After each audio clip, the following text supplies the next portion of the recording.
What's up, guys? Welcome to the channel. This is our first episode of Pirates of the Tarmac Motovlog. Just a few things that you guys can expect to see on the channel. We're going to be doing anything from reviews to installs to just the day in the life stuff. So I'm really glad and fortunate that I get to take you guys on our journeys. So looking forward to all of the adventures that we're gonna have just to share with you guys. Right now we are in the middle of a ride. We're heading to a local bike night at a restaurant called the Snackle Box. It is the little restaurant inside the lake over by the marina. So it's one of our favorite spots. It's a neat little area. Probably gonna be one of the few, if not the only, bike group out there today. It's a little cold out, but I appreciate you guys tuning in to the channel. We'll get to check out some bikes, hopefully, if we're not the only ones there, if we're not the only ones crazy enough to dare out to go. I think right now it's saying it's 43 degrees, which isn't too terrible. I really need to switch to my winter gloves because I'm still wearing summer gloves right now, so I'm getting nothing but cold air through the fingertips down. So but yeah, check out that view, guys. Check out that view. It's Wyandotte County Lake. It's a beautiful lake, beautiful lake. This is our favorite spot. This is where we go once a week. We come out here, get those dollar tacos. So, absolutely gorgeous view. Totally worth the trip. If you have never been here, if you're local to the area, it's definitely worth coming out here and doing a little ride for sure. Nice little twisties. But let me tell you a little bit about myself. I haven't been riding too long. I've been riding 2 years now. This is my first legit motorcycle. I had a 250cc Honda Rebel that I started on. My brother, who's on the black Yamaha VMAX up there, he bought that bike for me because he wanted to learn how to ride when I bought this bike, the Breakout. So he did that, and then he just kind of kept it in the family so we could kind of teach other people. And so it's been a bit of a mother hen, if you will, in the bike world. It's just kind of been the training bike. We've been using it to teach people on, so we still got it. I'll probably do a little video on it someday so I can show you guys. But this is a 2018 Harley Breakout. I have done a few things to it, not necessarily enough for my taste. I want to do plenty more to this bike, but you know, it just takes time and money, so working on the money part, and as well as the time. But yeah, so I have Vance & Hines big radius exhaust on here. I got Arlen Ness grips. I really like these grips. I got an Arlen Ness air cleaner. I got Arlen Ness mirrors. The mirrors are for looks only.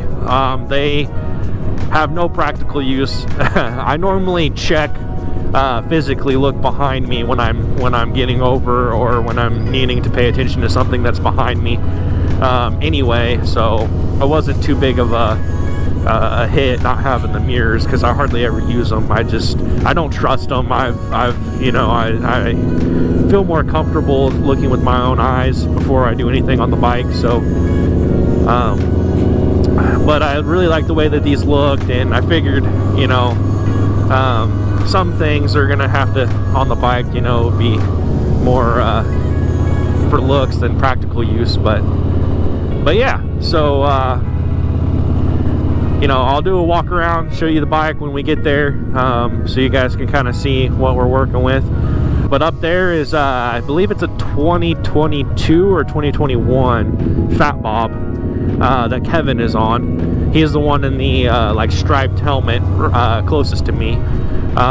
He's got a white finish, white on black. So and then my dad, he's up there on the reddish orange Fat Bob up there. He's also got a Fat Bob. His is a 2020. Fat Bob, and his is the 114. Actually, both of the Fat Bobs are the 114. And then Mr. Big Gun over there, my little brother, he's the one in the middle right now. He's got a Yamaha VMAX. It's 2017. Absolute fucking monster. I mean, it's got a 4-cylinder in it. 200, almost about 200 something horse. I don't know what the torque is on it. I think it's pretty close to 200 on the torque. Freaking monster of a bike. He's got a light kit on it. He's talking about trying to put a turbo or supercharger. We're not sure which way we're going to go with it yet. But yeah, I appreciate you guys tuning in to the channel, checking us out. Don't forget to hit the like button and subscribe. It's going to help this page grow, help us do all of the things we want to do. We plan on doing a lot of really cool stuff. We do giveaways.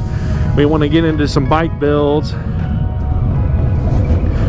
all that fun stuff. So supporting the channel is how we can make it happen. So this is the Breakout. This is my bike. So man, check out that air cleaner. It looks real sick on there. This is the 107. I don't have the 114. I would also like to soup this up, maybe do a stage 4, do a some sort of turbo or supercharger on it would be cool as well. But I'll definitely be doing videos on that.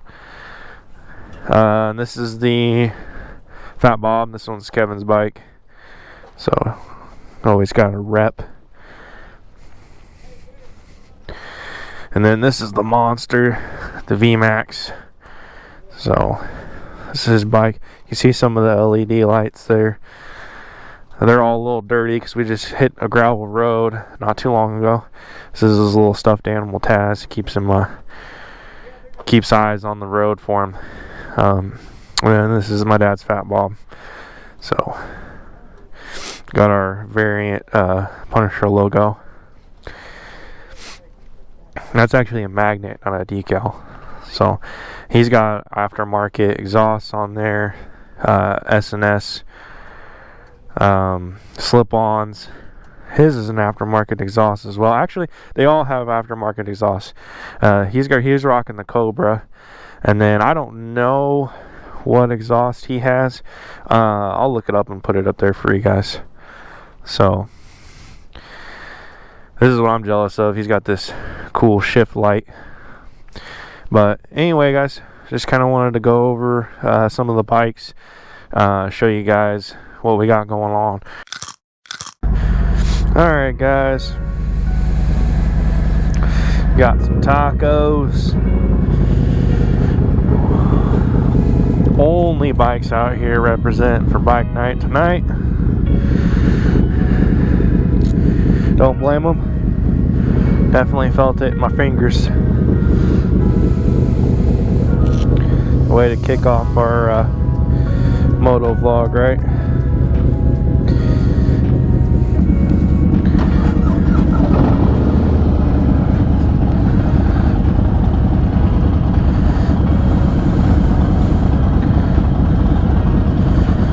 Alright, guys.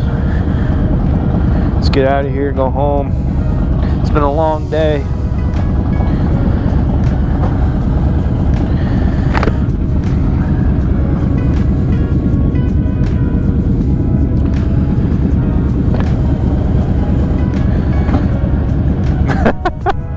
His mask is a little fogged up.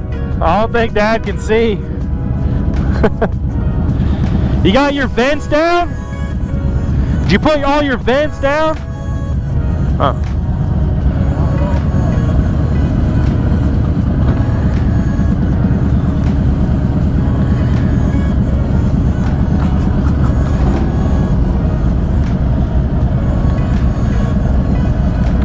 Yeah, the only ones that made it out. So supporting local business, it's important.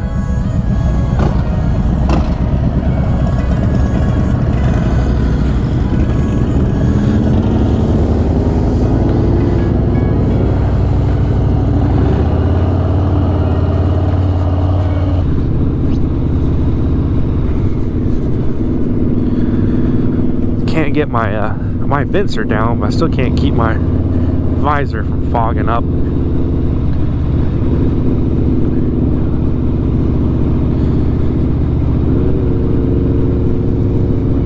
I guess the trick is to breathe out of your mouth a little more, point it down, and then with the nose.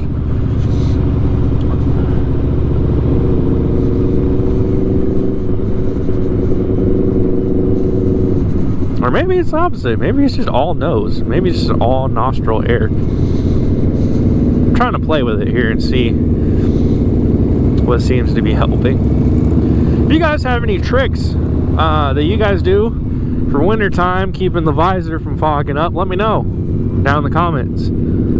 That'd be good info to know. I've always just kind of dealt with it. I think they make some sort of like spray. I've seen it for glasses. I don't know how well it would work on like a plastic visor. They make some sort of like spray, some kind of residue that's supposed to go on the lens to keep it from fogging up. It's like an anti-fog spray. I don't know the exact name. I have heard of that stuff, but not for helmets though, for glasses. So I don't know how well that'll do. If any of you guys tried that stuff, let me know. Like to, don't know if there's any kind of discoloration with the plastic or anything like that. These visors are way expensive. Because when I bought this helmet, there was came with a clear visor, and I wanted the tinted visor to help with the sun from getting in my eyes. So I bought the tinted visor, and I had no idea how expensive they were. I think this one was like 70 something, almost 80 bucks. They also discontinued my helmet. They're not making it anymore, so I don't know how much of that was a factor in the price, but from what I've seen, most of the cool colored visors, unless you just get a clear visor, are pretty pricey.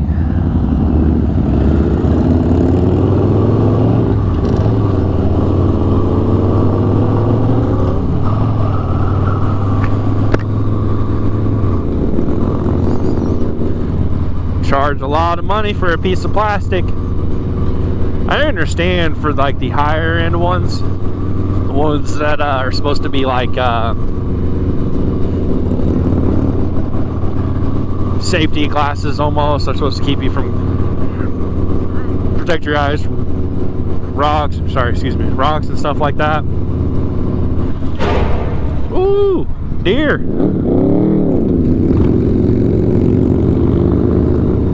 Gotta look around. A lot of people make the mistake of they see the one and they think that's it. Normally when there's one, there's two.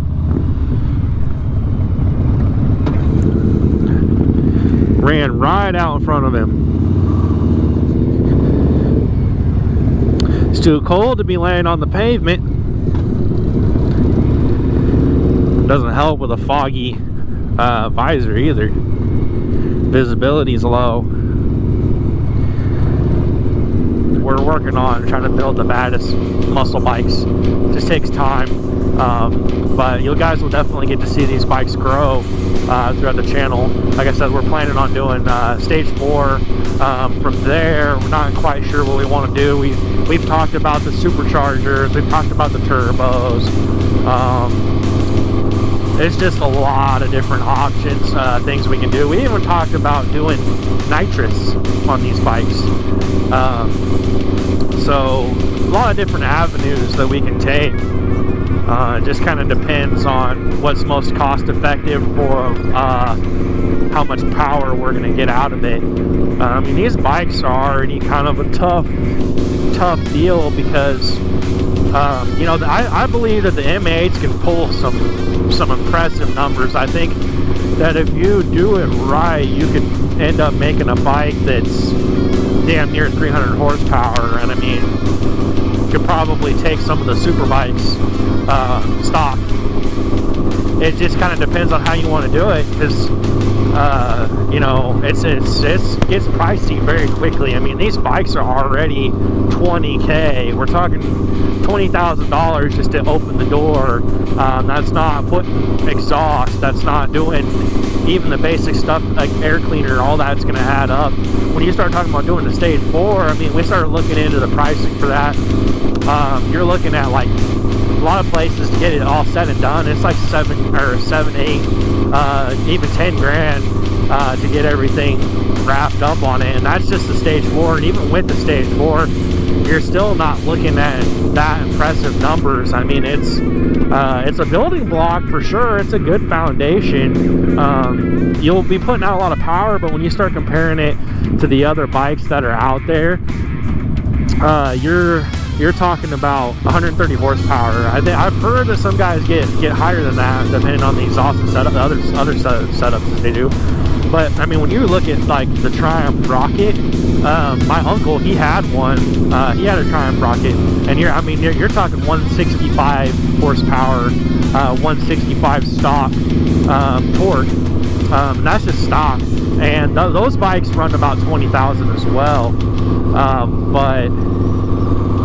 But you're getting a lot more power just right off the line. I mean, granted, that bike is specifically built to be a fast cruiser. We're talking about, I think it's like number 3 of the fastest cruisers out there. It's 0 to 60. It's a 2-second bike. I think it's like 2.7 or 2.5 0 to 60 on that bike. And I know it's lighter than the Harleys. My dad's Fat Bob and the Breakout. I know it's lighter than those. Whoa, dude. Go ahead, jerk. I still want to do it though, just because it's like, I mean, you look at a sport bike and you expect it to be fast. You look at it, you know it's going to be able to be fast. You know it's gonna do crazy numbers, and they're gonna have to get the chopper out every time. You know, you see that, you know that when you look at it. Harleys, they don't have that same impression. I mean, you're talking like they have the cool factor for sure. They have the cool factor for sure. There's no doubting that side of it. They look beautiful. There's a lot of really cool aftermarket things that you can do to these bikes that just make them look aggressive, sound aggressive. But for the power, it's just not there. And I think that would be something that would just make this machine come full circle. When you can look mean and also back it up, there's just something special about that. And I think that's really what I'm going for. I think that's really something that I want to be able to provide, not only for you guys, you know, our fans and people that want to see it, but also just to be able to make that staple that, you know, that you can look cool and you can sound cool, but you can also, you know, back it up when it comes to the ball game. You know, being able to actually get out those crazy numbers, and when you need it, you know, be able to do those things that most guys can't do and go that extra mile. I mean, you may have to pay for it. I mean, actually, you are going to have to pay for it. It's an expensive platform to start with. I mean, like I said, you're already talking high-end 20 grand. I mean, I think the Kawasaki H2, I think, is like close to 30,000. But I mean, you're paying for the fastest production motorcycle out right now. And I mean, that's stock without doing anything to it. You know, it'd be cool to see a Harley be able to pump out some numbers like that. And I'm not a Harley snob, don't get me wrong. I'm not one of those guys that's like, if you don't have a Harley, then you don't really ride. Like, I'm not like that. I don't like that kind of attitude. I think people should like what they like, and people should be cool with what they like, you know, as long as they're not hurting anybody or, you know, going out of their way to put others down. I mean, what's the harm in them enjoying something? You know, I get that same attitude all the time when they're talking about the dudes with the lifted trucks and, you know, shit like that. It's just like people just have styles. They like what they like, you know. So you dress the way you dress because you like those types of threads, man. Same thing with cars and bikes and whatever else is on wheels. You know, it's just people have their preferences, and I don't think there's anything wrong with that. I mean, I like them all, man. I like the muscle cars. I like sport bikes. I like cruisers, cafe racers. Big fan of them all. If I was a billionaire, I'm telling you, my garage would be full of just about everything you can think of. Alright guys, I think that's going to be it for today. I appreciate you guys tuning in to our very first episode of Pirates of Tarmac Motovlog. I know you guys only got a small glimpse of what we have to offer as a group, and but I do hope that this episode kind of gave you guys a chance to get to know us a little bit, kind of like what we're about and where we want to take this in the future. So like I said, small window, but trust me and believe me when I say that we got plenty more cool stuff to come. So don't forget to hit that like button and subscribe, so that way you guys can check out all of the things that we're going to do in the future. But alright guys, peace. Say hi to YouTube. Hi, YouTube.